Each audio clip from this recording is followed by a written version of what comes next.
Boa tarde a todos vocês. Bem-vindos à nossa terceira live de hoje. A gente está desde as 9h30 da manhã aqui ouvindo e aprendendo muito com o segmento com o setor. Eu sou Miriam Aquino, acho que vocês não me conhecem, sou diretora do portal Telesíntese e a gente produz notícias sobre o mundo de tecnologia digital e telecomunicações. Fizemos uma parceria com a Exal, que tem 3 anos, que a gente leva esse debate, conectividade, inovação, incremento de produto para o campo, e principalmente com o movimento de IoT, a gente achou que era a oportunidade de reunir os dois lados aí dessa moeda, né? Então, a gente começou a fazer esse debate, já é o terceiro ano que fazemos focar assim, mais amplo. Antes a gente fazia por segmento da produção, e acho que está dando muito certo, a gente está com muito espectador e muito interesse. Muito obrigada a vocês. Eu queria chamar então o Renato Silva, ele é o presidente da Câmara Setorial de Equipamento de Irrigação da ABMAC. Bem-vindo, Renato, e você é que vai conduzir e moderar aí a mesa, esse painel que trata da irrigação inteligente, né? E nós estamos aqui na mesa também com o Carlos, da Universidade do ABC, com o Leandro Félix, ele é o CEO da Agromakers, né, Leandro? Positivo. E o Vinícius Maia, da Valmonte, também está aqui presente para tocar esse debate. Eu já vou passando direto, então, o microfone para o Renato e deixo vocês à vontade. Volto só no finalzinho para falar da programação de amanhã. Até já, gente. Um abraço. Então, eu queria começar agradecendo, dizer que é um prazer fazer parte desse painel tão motivador, né, interessante, não só em função dessa revolução e adesão às tecnologias, mas por tratar desse tema de irrigação, que é diretamente ligado ao desenvolvimento da nossa agricultura como um todo. Então, já fui apresentado, Renato Silva, eu vou estar moderando aqui o encontro hoje. Serão 1 hora aí de um bate-papo interessante, uma visão da indústria, uma visão da academia e uma visão desse mercado mais startup, né, que está em evidência. E então vai ser um prazer bater esse papo com todos. Eu estou como presidente da Câmara Setorial de Equipamentos de Irrigação, a BIMAC. Além disso, eu estou responsável pela Valmont no mercado brasileiro. Então, já vamos começar. Eu acho que já foi apresentado os nossos palestrantes, né? Então, Carlos Alberto Kamieski, professor da Universidade Federal do ABC. Nós temos o Leandro Félix, trazendo mais essa visão de startups, né? O nosso CEO da Agromakers. E o Vinícius Maia, que é o nosso gerente de tecnologias para a América Latina. Então, sejam bem-vindos. Obrigado por fazer parte desse debate.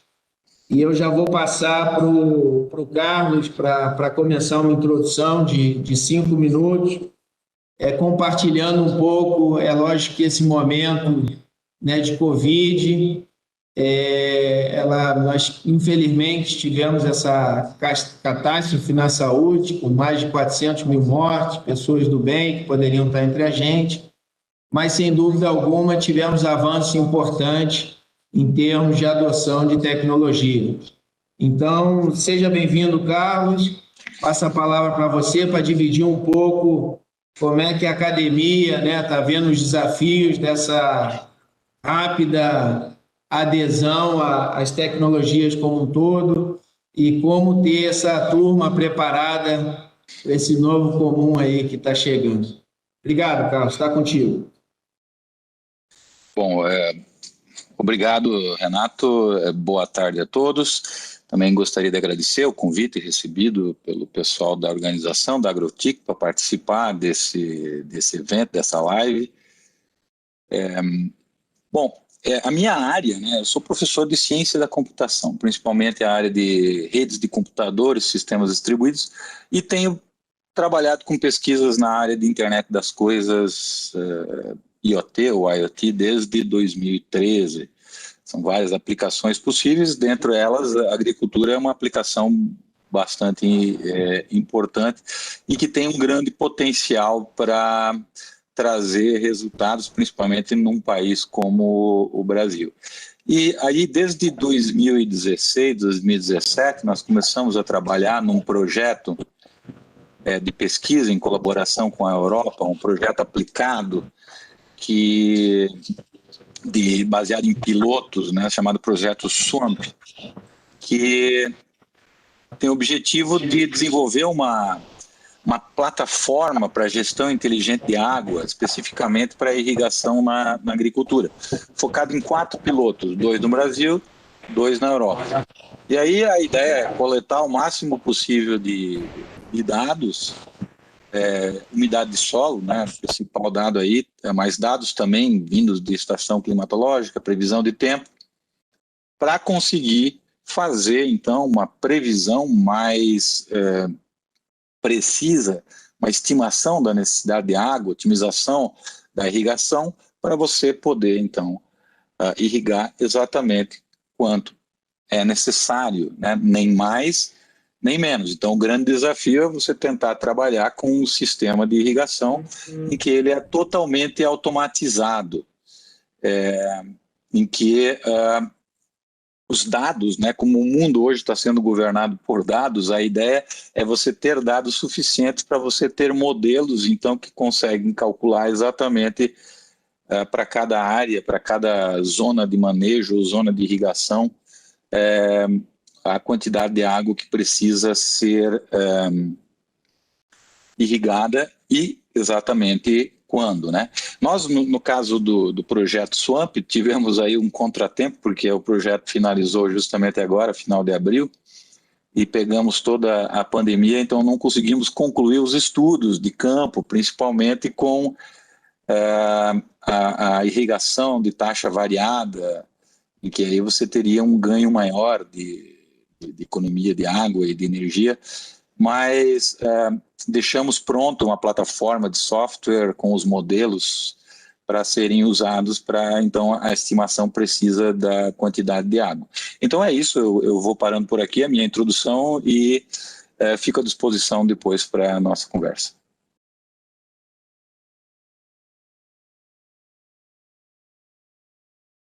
Não estamos ouvindo.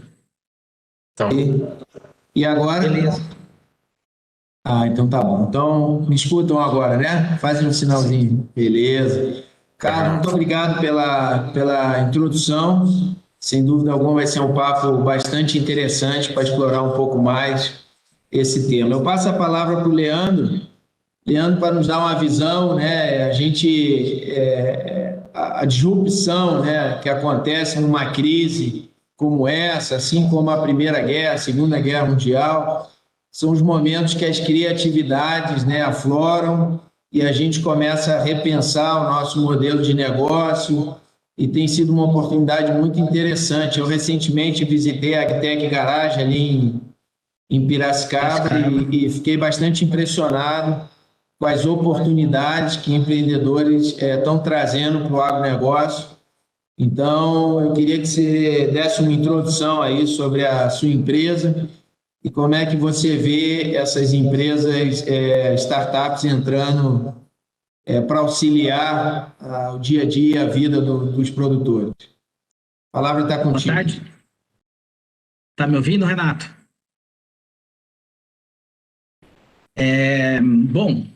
Nós somos uma startup criada não pensando na pandemia, mas que casou exatamente com a necessidade do produtor em levantar dados de plantas das fazendas, né?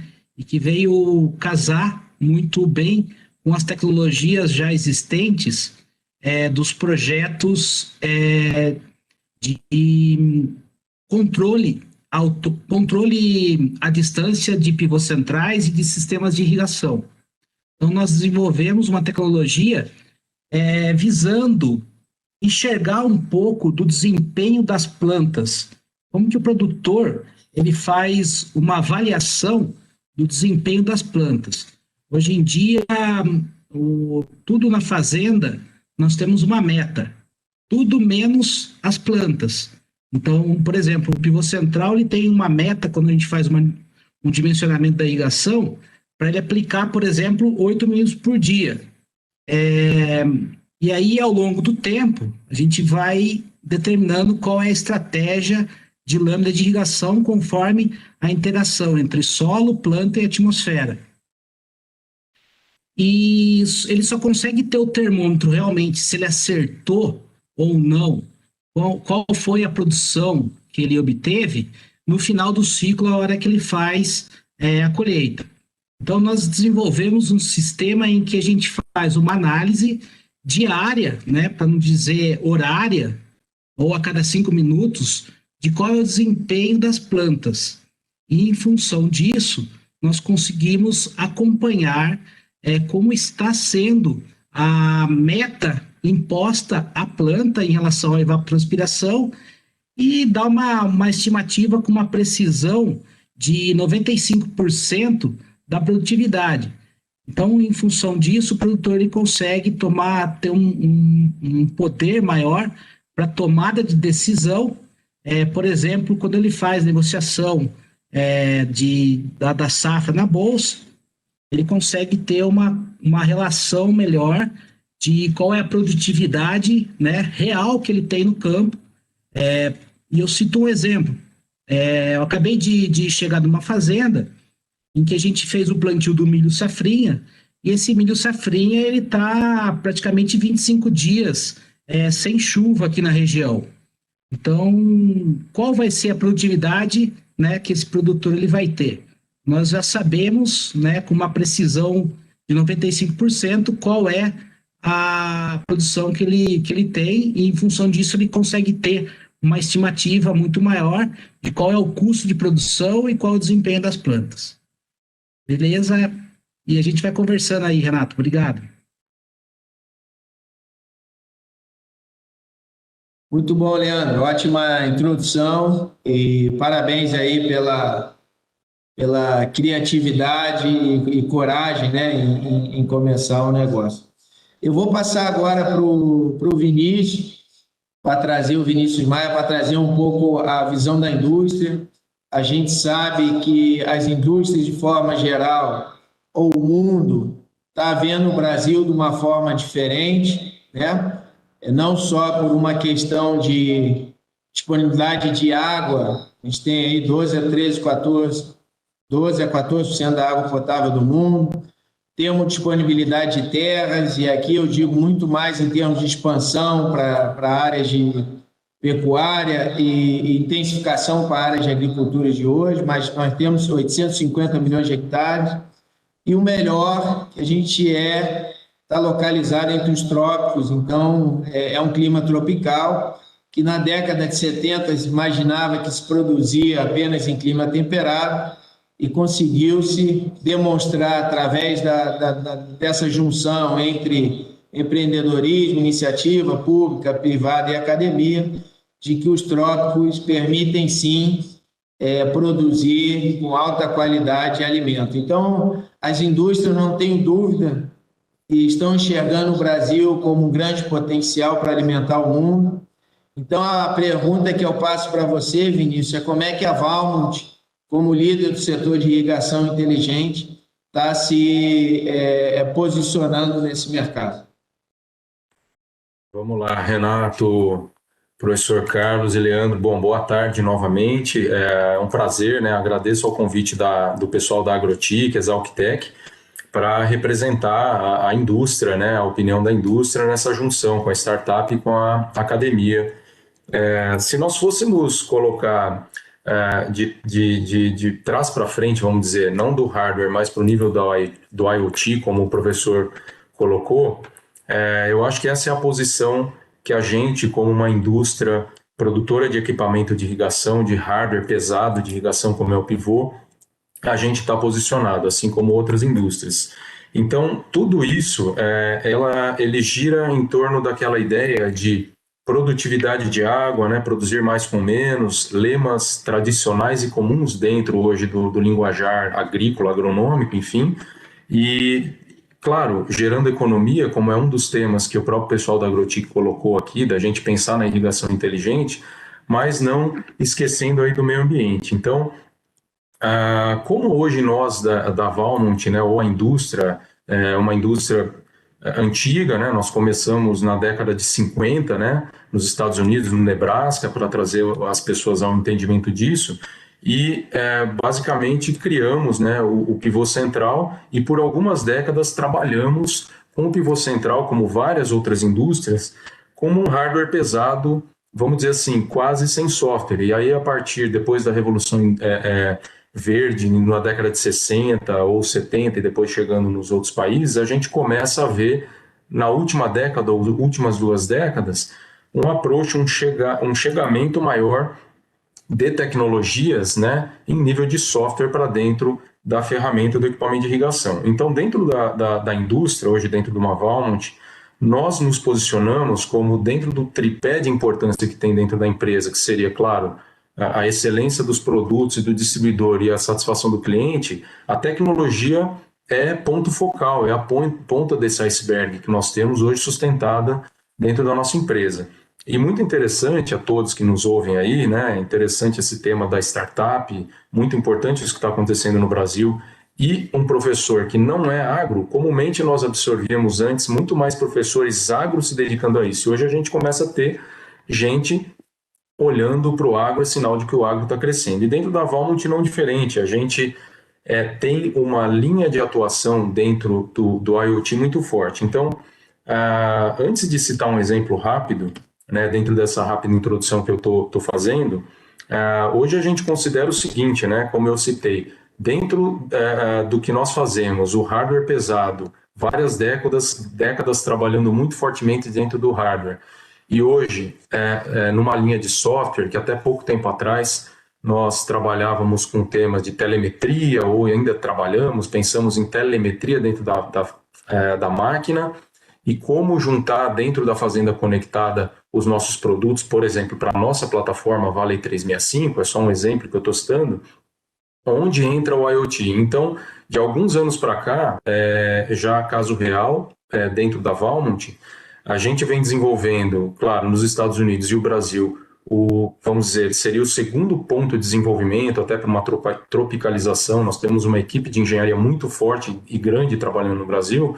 A gente vem trabalhando sim no IoT, na internet das coisas e em questões ligadas a Learning Machine, que seria o quê? Além das plataformas ser única hoje, ou seja, o produtor, pequeno, médio ou grande, hoje mais de 70% das máquinas já saem equipadas com uma plataforma de software, ou seja, hardware com software, capaz de tanto monitorar e ter ações sobre a máquina, relatórios e tal, mas indo também para linhas de IoT e Learning Machine, temas de pesquisa e já trabalhos reais no Brasil para nível de tropicalização para o mundo. Então, vamos dizer, dentro do IoT e o Learning Machine, ou seja, algoritmos matemáticos, nós já temos trabalhos no Brasil com uma máquina equipada com muitos sensores, algumas máquinas, e o VRI, né, irrigação de precisão, para que nós andemos e estejamos sim nessa linha, liderando esse processo e trazendo para o Brasil e para a América Latina ou todo mundo produtos adaptados e integrados às soluções de inteligência artificial e IoT, etc. Acho que esse é um resumo geral que eu posso colocar da nossa indústria, Renato, em relação às tecnologias. Irrigação inteligente. Obrigado. Muito bom. Obrigado, Vinícius. Eu vou seguir agora aqui para o próximo bloco. A gente está vendo nesse processo de pandemia uma migração bastante interessante das famílias, né? E que estavam na cidade, hoje querendo ir para a zona rural, né? Então, está acontecendo o inverso e de uma maneira muito intensa. Hoje mesmo a gente recebeu um cliente aqui que o filho estava negociando o pivô e aderiu, começou a ajudar o pai nesse processo da pandemia, né? Então, eu queria entender um pouquinho de vocês. A gente sabe que vocês já fizeram uma introdução, que essa adesão a essas tecnologias, inteligência, IoT, essa questão de banco de dados, né, automático, Como é que vocês enxergam essa preparação desse grupo novo que está chegando nas fazendas? A McKinsey publicou recentemente um estudo demonstrando que o brasileiro ele é mais jovem que o americano e que o europeu que estão na fazenda, então eles estão mais adeptos ou abertos a essas tecnologias, mas são tecnologias que requer um certo investimento no sentido de se tornar usáveis, né, utilizáveis na fazenda. Então, eu queria um pouquinho da visão de cada um de vocês. Se puder começar agora pelo Leandro. Leandro, você dividir como é que toda essa inteligência, né, por detrás pode se tornar útil ou como que a gente pode facilitar para o produtor aderir toda essa inteligência das coisas, né? Machine learning. A gente está muito próximo de ter um pivô autônomo, quem poderia pensar algo nesse sentido? Então, eu passo a palavra para você. Oi, Renato. Aqui na ExalcTech, nós somos uma startup incubada na ExalcTech, surgiu o nosso projeto faz 2 anos e pouco, e aqui a gente no pivô ainda a gente não tem um pivô autônomo, mas o sistema de irrigação localizada, gotejamento, já é um sistema autônomo e praticamente a gente fala que quem pede água é a planta. Esse nosso sensor, ele tem uma precisão 100 vezes maior do que os sensores tradicionais de umidade do solo que existe no mercado, e em função disso nos trouxe uma grande confiabilidade para tornar o sistema de irrigação autônomo. Quem decide qual é o momento ideal para irrigar são as próprias plantas. Então, em função disso, nós criamos uma série de algoritmos, que esses algoritmos nos auxiliam na tomada de decisão, e em função disso, ele irriga conforme a necessidade da planta, evitando que ocorram perdas, né? O melhor uso, o uso racional da água, melhor dizendo, e também nós estamos irrigando de forma consciente e na quantidade que a planta precisa. Em função disso, nós temos um potencial produtivo maior para as plantas irrigadas. Esses dias atrás mesmo eu estive numa propriedade em que o nosso cliente ele tinha acabado de adquirir um pivô central. Esse pivô central ele tinha todo o sistema de telemetria, né? A gente conseguia ligar ele, consegue ligar ele através dos aplicativos. Porém, essa pergunta que ele me fez: e agora, quando é que eu tenho que irrigar? Então, em função disso, o nosso sistema ele entrou como uma luva, né, auxiliando o produtor na tomada de decisão, paralelo ao sistema de automação do sistema de irrigação já existente, para auxiliar o produtor na tomada de decisão. Então, isso vem bem de encontro com esse perfil que você acabou de descrever, Renato, que a gente consegue, utilizando nossa tecnologia, dar um parâmetro para o produtor, qual é o melhor horário, qual é o melhor time, né, para se irrigar, para que o produtor tenha o melhor potencial produtivo e retirar as melhores condições, né, para ele produzir o máximo possível. Bom, muito obrigado. Muito obrigado, Leandro.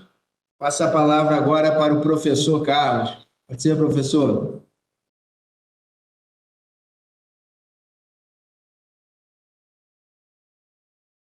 Tá mudo, professor? Sim, notei agora, tá? Ele fica dando um vermelhinho aqui. Então, eu acho que essa nova geração que está chegando aí, né, pessoal, tem uma formação em tecnologia, talvez acredita mais em tecnologia, menos impressionado. Eu acho que tem um papel importante em desbravar toda essa tecnologia nova, todos esses conceitos novos e arriscar um pouco também, né? Quer dizer, aquilo que se diz de, por exemplo, a indústria brasileira, desenvolver tecnologia, que o Brasil só importa tecnologias antigas, e daí, claro, nunca vai conseguir fazer nenhum breakthrough. Então, na agricultura, o Brasil é uma potência na agricultura, mas em termos de desenvolvimento de tecnologia, na agricultura, normalmente é importada, né? Quer dizer, então, muito do fato de você ter uma adoção de tecnologias mais inovadoras vem da mentalidade das pessoas que estão comandando. Você vai usar por exemplo, algo que vende de irrigação inteligente, que vende a Valmont ou mesmo AgroMakers agora, e vai achar que aquilo é uma garantia que vai dar certo, né, com certeza absoluta, né? Quer dizer, essa garantia ela não existe do ponto de vista comercial. Eu entendo que tem que fazer um certo marketing, mas alguma coisa pode dar errado por conta do solo, por conta da variedade, por conta do momento, tal. Então tem que fazer um certo investimento nisso. Por exemplo, um dos pilotos do projeto Swamp foi lá na região de Mato Piba, e eles disponibilizaram um pivô central ali de 100 hectares. Imagina, né, você interferir com 100 hectares de soja ou de algodão, é um negócio complicado, né, para o produtor. Então, quando foi falado, o pessoal da Embrapa, né, o pessoal de irrigação da Embrapa está junto no projeto, olha, você pode obter aí até 50% de economia de água. Aí os olhos brilham, é claro, do produtor, né, e já é um senhor um pouco mais que já tem um pouco mais de idade, mas você vê que brilha os olhos e a pessoa fica impressionada do tipo, ok, isso aí é importante e eu vou investir e quero participar como sendo um piloto. E daí, coisas podem dar errado, pode dar errada, né? Quer dizer, por exemplo, nós usamos aí um sensor de solo de 3 profundidades para umidade do solo e temperatura, etc., desenvolvido pela Embrapa, e às vezes dá problema de instalação, problema de hardware, problema de que o milho cresceu mais do que o normal, do que o previsto, tinha lá uma anteninha com a bandeirinha para mostrar onde estava o sensor, aí chegou o trator, passou por cima e detonou com o sensor, né, naquele pivô enorme lá de 100 hectares.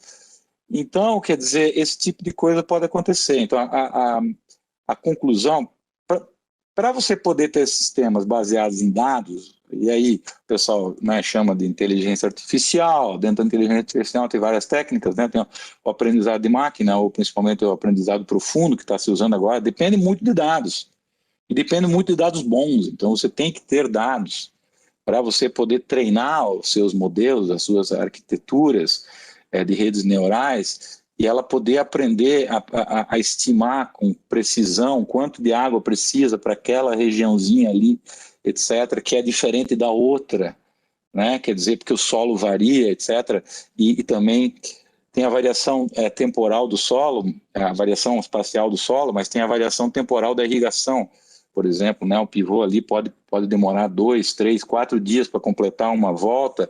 Então, se você irrigou, mesmo o solo sendo igual, a zona de manejo considerada a mesma, mas você irrigou num ponto, no outro ponto, do outro lado, a umidade vai estar diferente, porque só vai irrigar amanhã ou daqui a 2 dias. Então, para você ter tudo com muita precisão, você precisa de muitos dados. Até por sinal, agora nós temos um outro projeto para continuar, que a ideia é você ter sensores de umidade de solo baseado em raios cósmicos. Também tem problemas, né? Esse é um projeto de pesquisa ainda, né? Você detectar a umidade de solo baseado em raios cósmicos, daí o sensor ele não precisa estar ali enterrado no solo. Mas são questões de pesquisa. Então, a mensagem, ter dados bons, ter dados é difícil, ter dados bons é mais difícil ainda, e aí sim você precisa ter plataformas e modelos que conseguem estimar e conseguem dizer com precisão a hora exata de irrigar, que pode ser uma vez por dia ou até, né, mudando, como foi falado, várias vezes por dia, fazendo um controle ali para você conseguir ter mais precisão. É isso. Muito bom, cara. Melhor do que ter os dados é saber usar os dados, né? Da melhor maneira possível. E eu passo a palavra agora para o Vinícius, explorar um pouco como é que a indústria, né? Está enxergando esse desafio de capacitar, né, através da sua rede de distribuição ou até mesmo através da indústria, esses produtores a toda essa tecnologia que está por vir e já está aí, né? Vamos lá.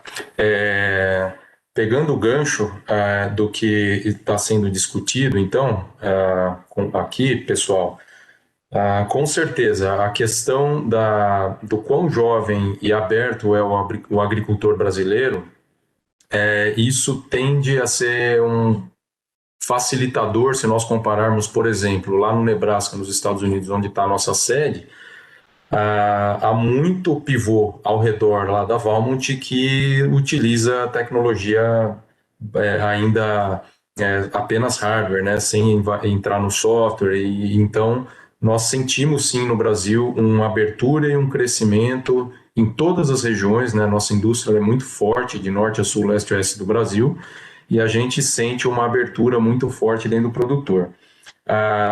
Com relação, por exemplo, ao projeto a Swamp, que nós temos equipamento instalado, o VRI, isso acaba sendo muito interessante, né, quanto à relação de aquisição de dados, né, para explicar para o público que está aqui, que pode ter gente que é leiga, enfim, nada mais né, pessoal, do que nós termos, então, imaginem a carta de solos, vamos chamar assim, a variabilidade que existe natural de solos dentro de uma área, independente do sistema que esteja instalado, isso aí pode ser mapeado, você carrega esses dados dentro do software e, por exemplo, no nosso caso, a indústria está olhando para isso e trabalha com esse software nosso, e aí você consegue controlar a máquina de maneira que os aspersores que tem dentro do pivô podem receber uma orientação de ligar e desligar em determinados momentos, ou seja, uma área pode ser mais irrigada, outra área menos irrigada, não só com a passada do pivô no ângulo que ele está, mas determinados grupos de aspersores ou até individualmente consegue se fazer isso e fazer uma irrigação realmente em taxa variável e conseguindo, isso já é real. E aí, observando a pergunta do Renato com relação à indústria, né, como nós nos posicionamos?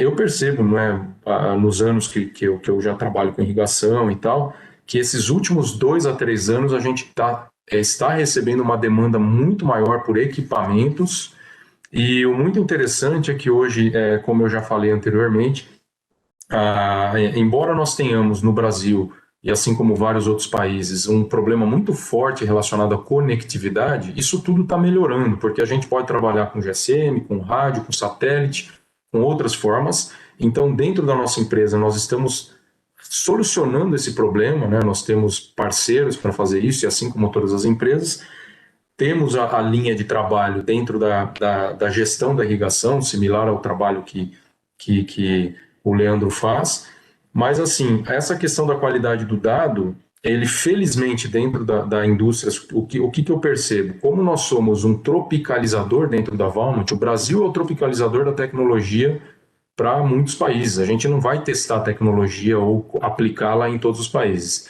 E para a questão do machine learning, né, as máquinas que aprendem qualidade de dados, a gente tem muito fielmente observado isso e moderado isso junto com os americanos, porque realmente, professor, por exemplo, esse comentário é perfeito, a gente não adianta medir se não tiver qualidade, e hoje, felizmente, o que a gente está observando é que a gente consegue ter qualidade, depende de posição do sensor, robustez, mas muito em breve eu acho que a gente vai ter um serviço disponível interessante para a questão de menos água para a mesma produtividade interessada dentro da lavoura. Acho que um resumo é isso aí, Renato, pessoal. Muito bom, obrigado, Vinícius.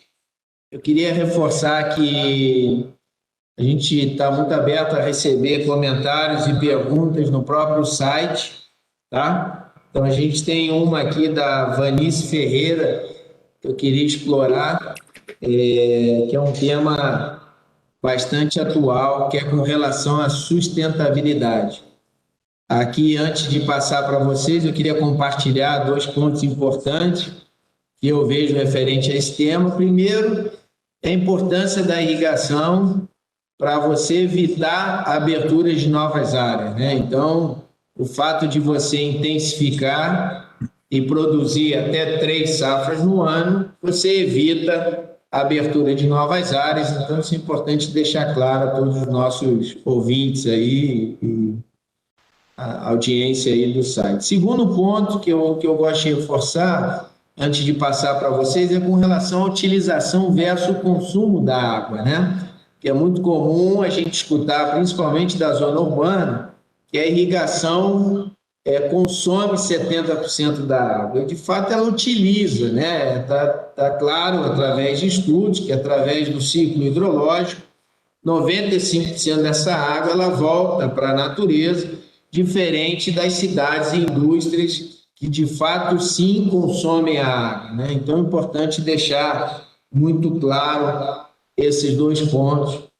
E antes de passar para a pergunta que a Vanice colocou. Então, ela pergunta o seguinte: como a pressão externa sobre a necessidade de sustentabilidade do agronegócio terá impacto na irrigação e economia de recursos? Então, eu vou passar primeiro para o Vinícius. Está muito claro, dessa vez eu vou passar para você, Vinícius, a visão da indústria.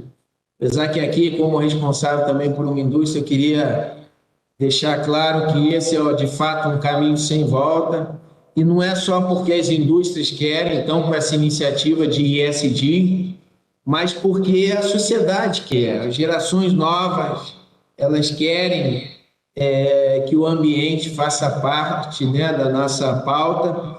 Então, eu queria que você explorasse um pouco mais, Vinícius, como é que a indústria e a sua empresa está vendo esse tema tão importante, tão atual quanto a sustentabilidade, né? Muito bem, Renato, esse tópico é ótimo, né? A pergunta aí da participante é muito interessante. Como nós nos posicionamos? Eu acho que vale a pena a gente situar uma questão. Por exemplo, hoje nossa indústria, ela investiu, ela é dona de uma empresa solar que atua grandemente dentro de fazendas, ou seja, fornecendo equipamentos, né, para irrigação, mas também existe a demanda do cliente para questões solares, não só para movimentação da fazenda, de pivô, de máquinas, muitas vezes processadoras do que ele produz ali, para uma questão muito ligada a meio ambiente, mas também econômica, de maneira que a energia ela está sofrendo uma mudança e logo dentro em breve, alguns anos, a gente vai ter uma elevação, como a cada ano a gente já está tendo dentro do ambiente rural. Dentro da nossa fábrica, a gente trabalha muito fortemente isso, justamente, por exemplo,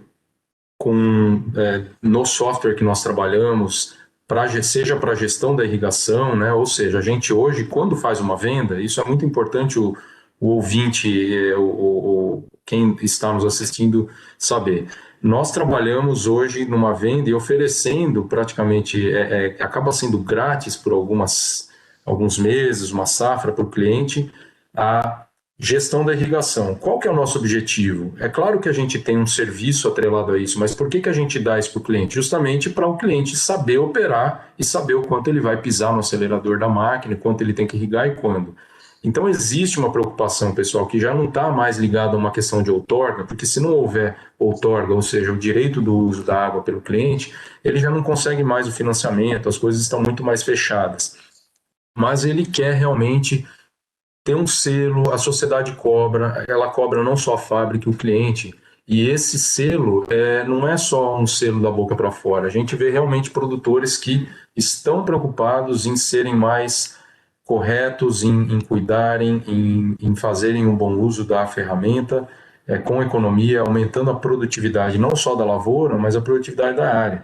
E a gente tem que lembrar o seguinte, pessoal, a gente tem uma responsabilidade muito grande dentro do Brasil e dentro da irrigação. A gente alimenta mais de 1 bilhão e 200 milhões de pessoas no mundo, né, quase um quarto da população do planeta.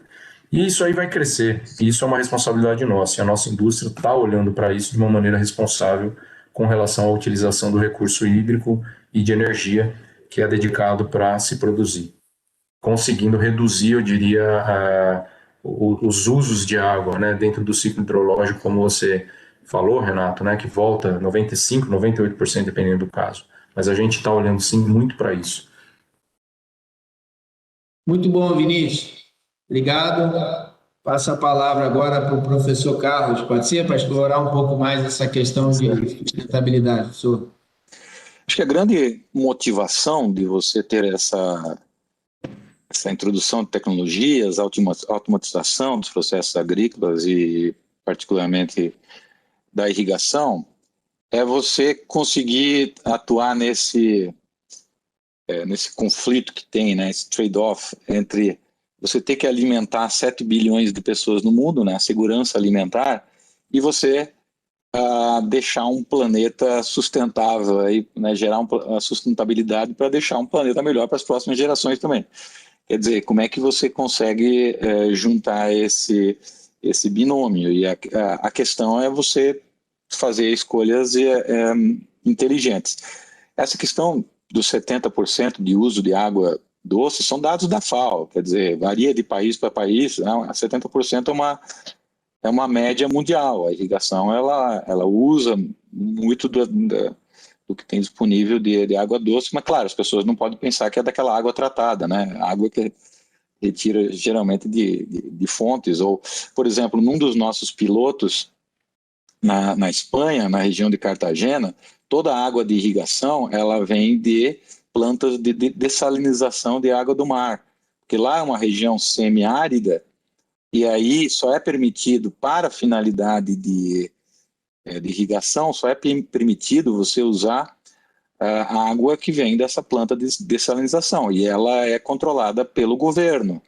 E eles têm uma cota de água que eles podem usar para irrigação que é muito controlada, por isso eles quiseram entrar como piloto, porque para eles economizar água é algo muito importante. Eles têm lá o reservatório, mas mesmo assim eles não sabem exatamente quando que eles vão ter disponibilidade de ter água. Porque como eles têm muito pouco fonte de água, chove poucos dias no ano, então eles não podem ficar usando essa água da chuva que é tratada, ela é usada para consumo humano, né? E não para irrigação. Por outro lado, por exemplo, no nosso piloto lá na Itália, ele é um consórcio de irrigação, um consórcio de distribuição de água para irrigação, que controla canais, a retirada de água do Rio Pó, e aí, por uma rede de canais, né, centenas de quilômetros, ele vai levando a água, então, até as propriedades, com comportas e bombas, etc, etc, etc. E lá eles têm a questão que é o seguinte, medindo a água que eles retiram, né, baseado na outorga que eles tiram do Rio Pó, e a água que é a estimativa que eles fazem, que é usada pelo produtor exatamente na irrigação, a água na irrigação é só 20% da água que é retirada do rio. Então, aí levanta o número, 80% de desperdício.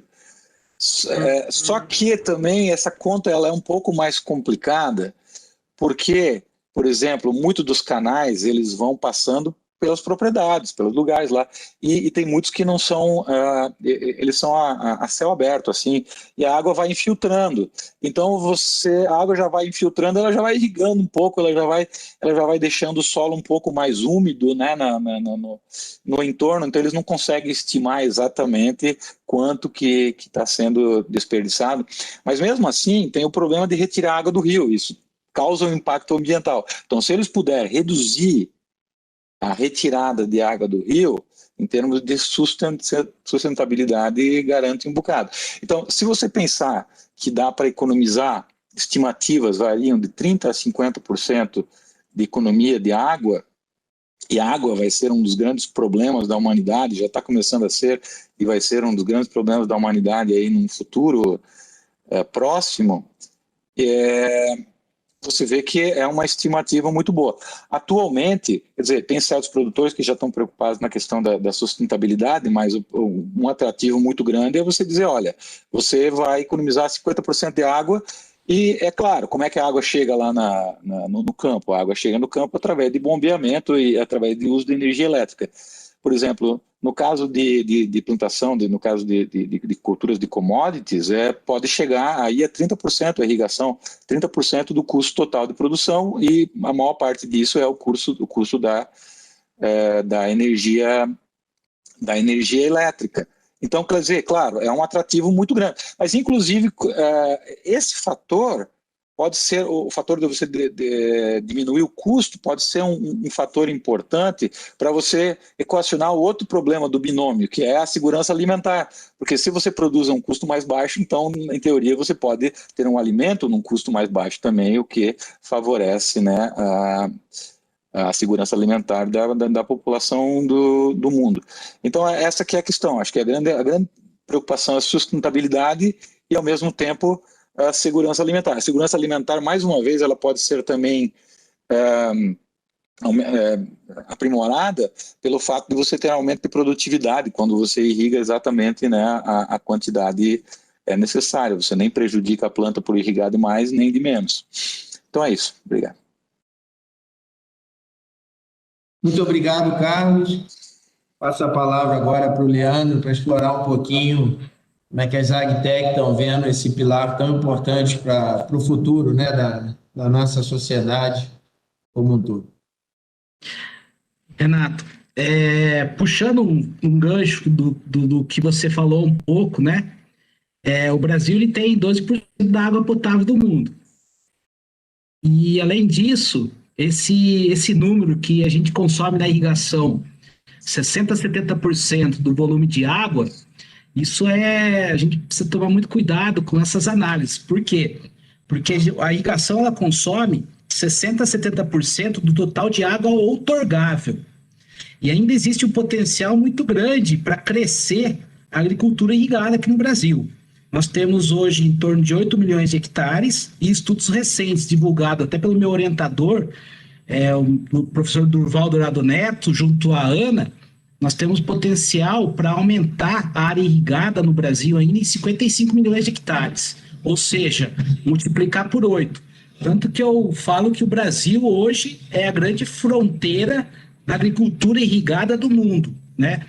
E uma das formas que a gente tem para diminuir a pressão sobre a floresta amazônica é incentivar a agricultura irrigada. Por quê? Porque ao invés de a gente produzir uma safra e meia, né, ou uma safra 0,75, dependendo muito da região, a gente passa a ter 3 safras cheias, utilizando o nosso clima tropical, e em função disso existe um potencial muito grande da gente aumentar a produção, atendendo o crescimento populacional, como o professor Carlos acabou de mencionar. Só que tudo isso envolve algumas partes muito importantes de serem administradas. O primeiro é a outorga, né? A gente tem que obedecer à disponibilidade dos rios e dos aquíferos, e além disso, nós temos que utilizar, para a gente aumentar e potencializar a agricultura irrigada no Brasil, nós precisamos utilizar a água de forma racional. Então, por isso que nossa tecnologia, desenvolvimento de novas tecnologias para gestão do uso da água, é muito importante que, além da gente utilizar a água de forma racional, nós conseguimos potencializar cada vez mais, né, um metro cúbico de água irrigada em relação à produtividade agrícola. Minha tese de doutorado, que eu terminei ela faz em torno de 1 ano, nós observamos o seguinte, que a soja, muitos dizem que a soja não é viável ser irrigada, mas a gente observou que o potencial de evapotranspiração da soja, para ela produzir em torno de 90 sacos por hectare, é em torno de 450 milímetros por ano, aliás, por safra. Se a gente diminuir em torno de 40 milímetros da evapotranspiração potencial ao longo da safra, nós temos uma diminuição da produção em torno de 15 sacos. E quanto maior a diminuição da evapotranspiração potencial da planta, maior é a perda de produção. Então, a utilização da irrigação, a gente tem um potencial muito grande para aumentar no Brasil, né? Só que essa irrigação ela vai ter que ser utilizada de forma racional e a gestão é muito importante. Sem dúvida, Leandro. Muito obrigado por você trazer esse estudo do professor Durval, da mesma forma que mostra que a gente ainda está longe do potencial, mas mostra que a gente está no caminho certo. E eu acho que aos poucos a gente está conseguindo se comunicar e mostrar a importância da agricultura irrigada para a alimentação do mundo, aliado a uma agricultura sustentável. E então, sem dúvida alguma, esse trabalho mostra muito bem isso, que sem a necessidade de abertura de 1 hectare sequer, a gente conseguiria, através da intensificação ou da utilização de áreas de pecuária, crescer para 55 milhões de hectares irrigados e, de fato, sim, produzir alimento não só para o Brasil, mas para o mundo, né? Que vem crescendo aí sua população de 7 a 9 bilhões, tem um crescimento natural de 3 a 4% ano a ano. A população da Índia e China só aí tem 3 bilhões de pessoas que estão num processo de crescimento da sua economia, e a primeira coisa que a pessoa passa a fazer é se alimentar. Então, está muito claro que se o Brasil continuar fazendo a coisa certa e se comunicando bem, a gente vai sim ser o principal protagonista dessa história. Eu vou passar agora para a próxima pergunta, que é do Luiz Correia, que é quanto ao tema da conectividade. Está muito claro que toda tecnologia, por melhor que seja, se não se comunicar, ela acaba não tendo uma utilidade adequada. Então, a pergunta dele está vinculada à conectividade, mas explorando principalmente com relação à conectividade via satélite, se é viável, em quais condições. Mas então eu vou ampliar um pouquinho mais e pedir para vocês explorarem esse tema da conectividade, como lidar com esse processo, né, de expansão e necessário para qualquer tipo de tecnologia.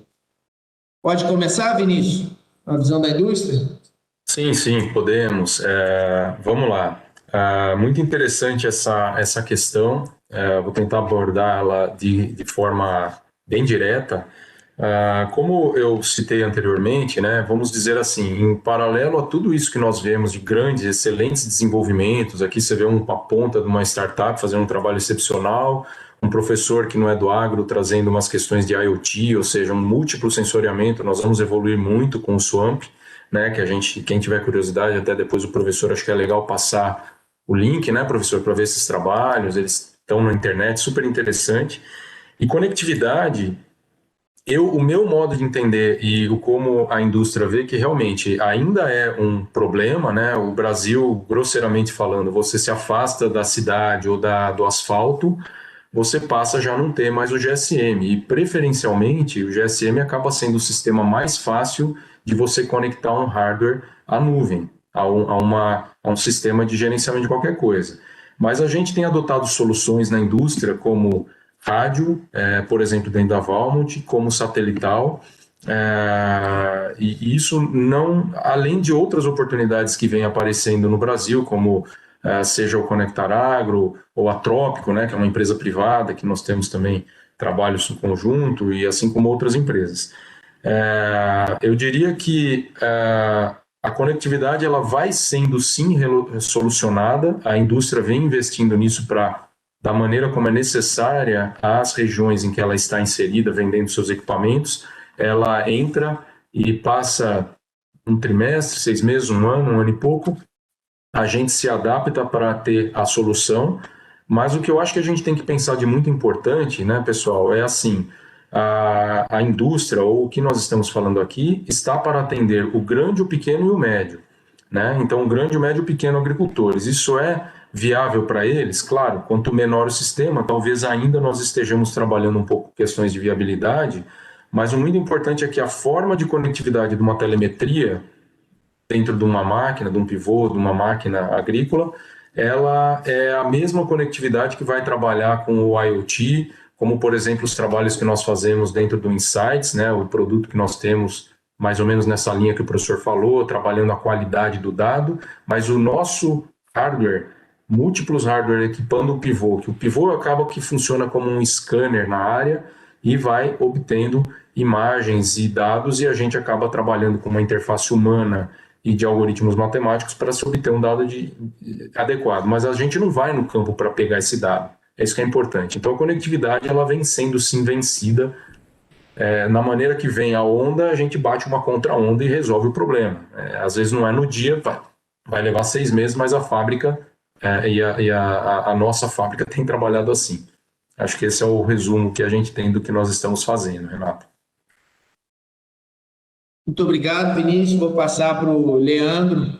Leandro, se puder ser breve, porque depois eu queria fazer uma rodada de mensagens finais, mas se puder fazer as considerações quanto à conectividade, a gente agradece.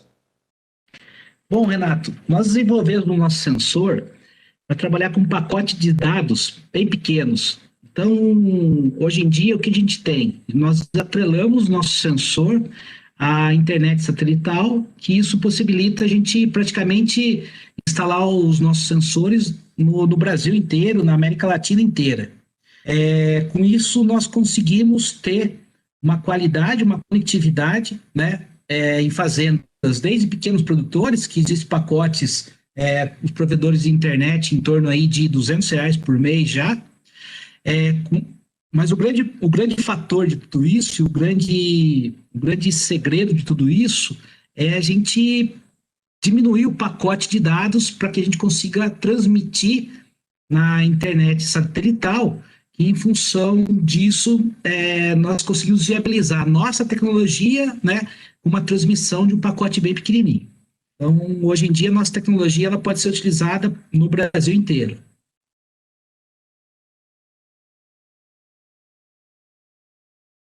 Ótimo, Leandro. Muito obrigado. Passo a palavra ao professor para fazer as considerações. Pode ser, professor? Bom, quando se fala de internet das coisas, IoT, quer dizer, sempre que se lê disso, milhões, bilhões de dispositivos conectados, estima-se que hoje já tenha mais de 20 bilhões de dispositivos conectados, e a grande questão vamos obter esses dados, os dispositivos estão transmitindo dados, e nós vamos ter modelos que conseguem processar esses dados e gerar uma inteligência para melhorar a tomada de decisão, nesse caso, a tomada de decisão relacionada com a irrigação. Existe uma questão que é assim, como que você vai espalhar de dispositivos num local, como que você vai usar mais dispositivos para você ter mais precisão nos seus dados. Por exemplo, pega uma área de um pivô central bem grande, por exemplo, 100 hectares, no caso do nosso estudo de caso do piloto em Matopiba, 3 zonas de manejo, de acordo com o solo, tipo do solo diferente. Só que elas espalhadas pela área toda do pivô central, do talhão todo lá. Então, veja, só que a irrigação ela não vai ao mesmo tempo em todas aquelas áreas, não é assim que você irriga ao mesmo tempo. Então, se você irriga, para cada zona de manejo eu tenho tanto. Por quê? Porque você não pode simplesmente pegar uma média da umidade da zona de manejo e dizer que aquilo é quanto que está a umidade, e daí eu tenho que irrigar de acordo com aquilo. Por quê? Porque a umidade vai variar muito por conta da questão temporal, né, de quando que o braço do pivô está passando exatamente naquela área. Então, para você ter mais precisão, fazer um uso mais otimizado da água, você precisa ter mais dados. Ora, para você ter dados, você precisaria ter sensores espalhados pelo talhão. E aí um problema que chega, esse é um problema de IoT, que é o seguinte: ok, como é que esses sensores eles vão conseguir transmitir esses dados? Primeiro, quanto custa esse sensor? Se eu tiver muito sensor, vai ter um custo muito alto, então o sensor tem que ser barato. Segundo, não vai ter uma fonte de alimentação.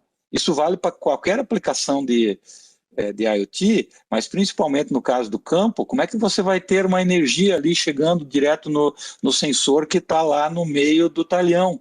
Quer dizer, você não vai, então ele tem que funcionar na bateria. Para ele funcionar na bateria, ele tem que economizar energia. Então, para ele economizar energia, ele tem que trabalhar com baixa potência.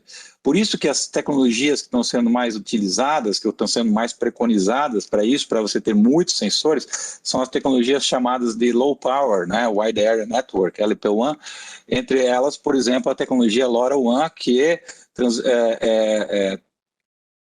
ela transmite a baixa taxa de dados e numa frequência sub-gigahertz, então a ideia é que ela gasta pouca energia e o sensor consegue durar em bateria ou então com um carregadorzinho baseado numa célula fotovoltaica mais pequena, para que aquele sensor consiga então carregar a bateria e você ter uma vida útil grande para aquele sensor, porque você não vai ficar trocando bateria, imagina, o tempo todo ali daqueles sensores. Então, veja, tem esse problema de você ter que ter muitos sensores versus uma área muito grande, sem energia, sem fonte de alimentação,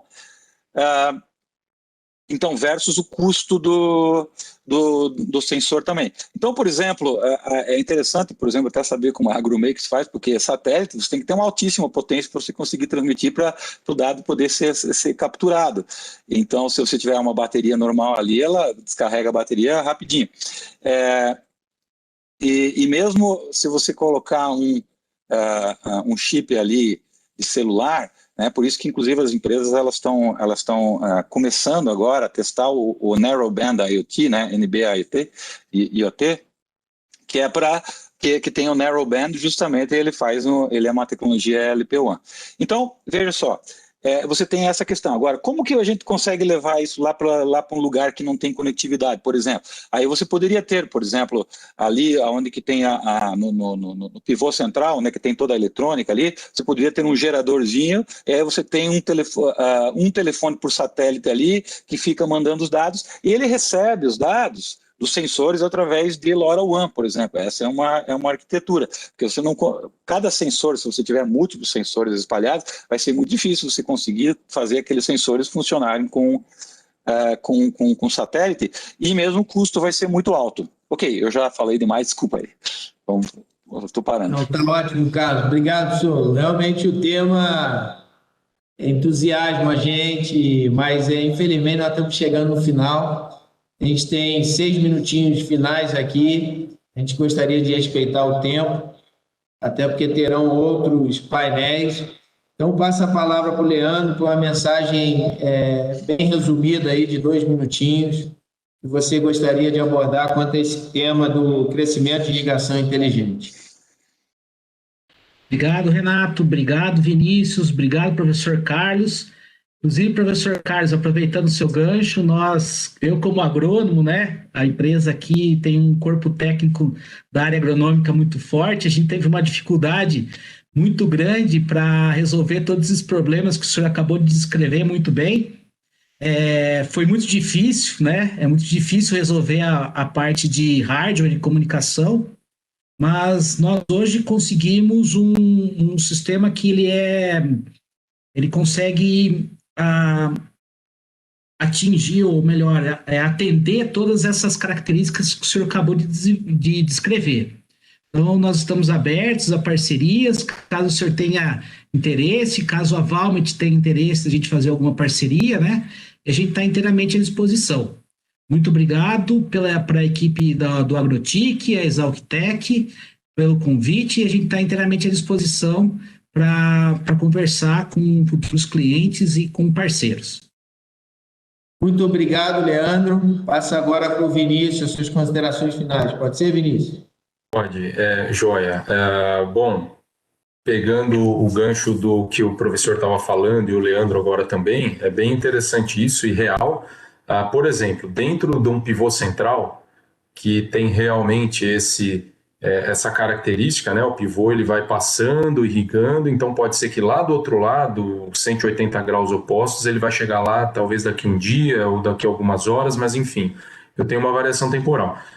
O IoT para nós, não só para obtenção de dados de campo, mas o IoT na máquina, ele está funcionando felizmente porque a máquina é energizada, né? Então torre a torre a gente tem energia, facilita. Mas com certeza sensores no campo, hoje nós ainda dependemos de placas solares, sensores, e que mesmo assim, eventualmente, o trator vem e passa por cima. A gente sabe disso, isso é um dado real. Então, agora um negócio interessante, um comentário rápido, né? Eu vi um gráfico de uma apresentação do Luiz Bassoi da Embrapa, em que ele fala do lançamento da tecnologia, aquele AUE, todo mundo gosta muito, depois ela cai um pouco em descrédito, porque a gente passa pelas dificuldades que o Leandro passa, ou que o professor passa, ou nós passamos, e depois a gente vai adaptando, passa 1 ano, 2, a gente adapta, e hoje, felizmente, as coisas estão rápidas e a gente vem logo com uma solução para as fazendas. Dentro da fábrica, acho que a gente está, bem dizer, eu estou há 20 anos na irrigação, eu consigo ver hoje uma velocidade interessante, um foco da fábrica realmente de ter coisas interessantes e que são cabíveis no bolso e ambientalmente. Agradeço, enfim, espero ter contribuído pelo lado da fábrica, muito interessante, eu nos coloco como Valmont à disposição, tanto do Leandro, de outras startups, das pessoas, do professor, para que a gente possa gerar mais momentos de interação como esse e trazer mais crescimento, né? A Valmont está à disposição de quem quiser para entender mais da linha, de como a gente evolui para ajuda a evoluir a irrigação no nosso país e no mundo aí, tá ok? Muito obrigado, pessoal do Agrotic, também da Exalctec. Muito obrigado, Vinícius. Passa a palavra para o professor Carlos. Pode ser, professor? Bom, pegando o gancho aí da Valmont, né, eu gostaria de dizer que a gente, vamos dizer assim, teve uma frustração do projeto, que eu estava até falando com o André Torre, da Embrapa. Foi conseguido, né, adquirimos com a parceria com a Valmont o kit de irrigação à taxa variada, VRI, mas não deu tempo de testar. Nós tivemos uma reunião quinta-feira, disse, olha, a grande frustração é que não conseguimos testar e ver assim, ou seja, quanto de economia que isso vai gerar de fato, com todos os modelos, com toda a plataforma computacional, com modelos de deep learning que nós fizemos para estimar a necessidade de água, com otimização.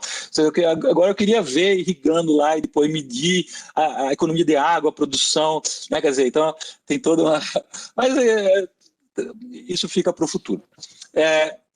A visão que nós estamos tendo, a mensagem que eu gostaria de dizer, fora aquela mensagem inicial de que você precisa de dados, e precisa de dados bons para fazer boas previsões, é que nós vemos essa questão da irrigação inteligente como ela estando, digamos, se você dividir a irrigação em 6 fases possíveis com relação ao nível de irrigação, nós estamos fazendo a transição da fase 3 para a fase 4. Esse é um artigo que nós estamos escrevendo agora.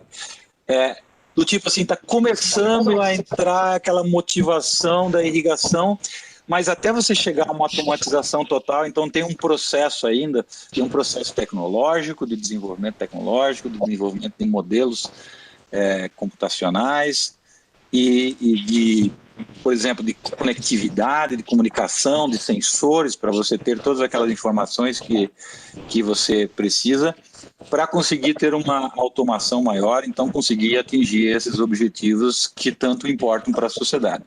É isso, obrigado. Mais uma vez aos organizadores do Agrotic. Muito obrigado, professor. Depois Renato, nós vamos marcar uma próxima live para você dividir, compartilhar como é que foi o resultado aí da tecnologia de irrigação taxa variável. Estamos ansiosos aí para escutar. Da minha parte, então, eu fecho aqui agradecendo também a Agrotic, parabenizando por esse congresso virtual. Eu acho que a comunicação ela tem um pilar importante no processo de desenvolvimento, não só da agricultura irrigada, como a agricultura brasileira como um todo. Cabe a gente mostrar a realidade para a zona urbana e para o resto do mundo, que o nosso país é sim sustentável, é sim profissional e está crescendo de uma forma ética e correta, com base no trabalho desses grandes guerreiros que são nossos produtores e agricultores brasileiros. Então, muito obrigado e obrigado pelo convite. Passa a palavra para mim. Ok, brigadão. Eu queria falar que nós somos um portal de notícias, né, jornalístico, então os nossos repórteres estão acompanhando esse debate todo. Depois vocês acessam lá o nosso site, mandaremos o link para vocês acompanharem toda essa discussão.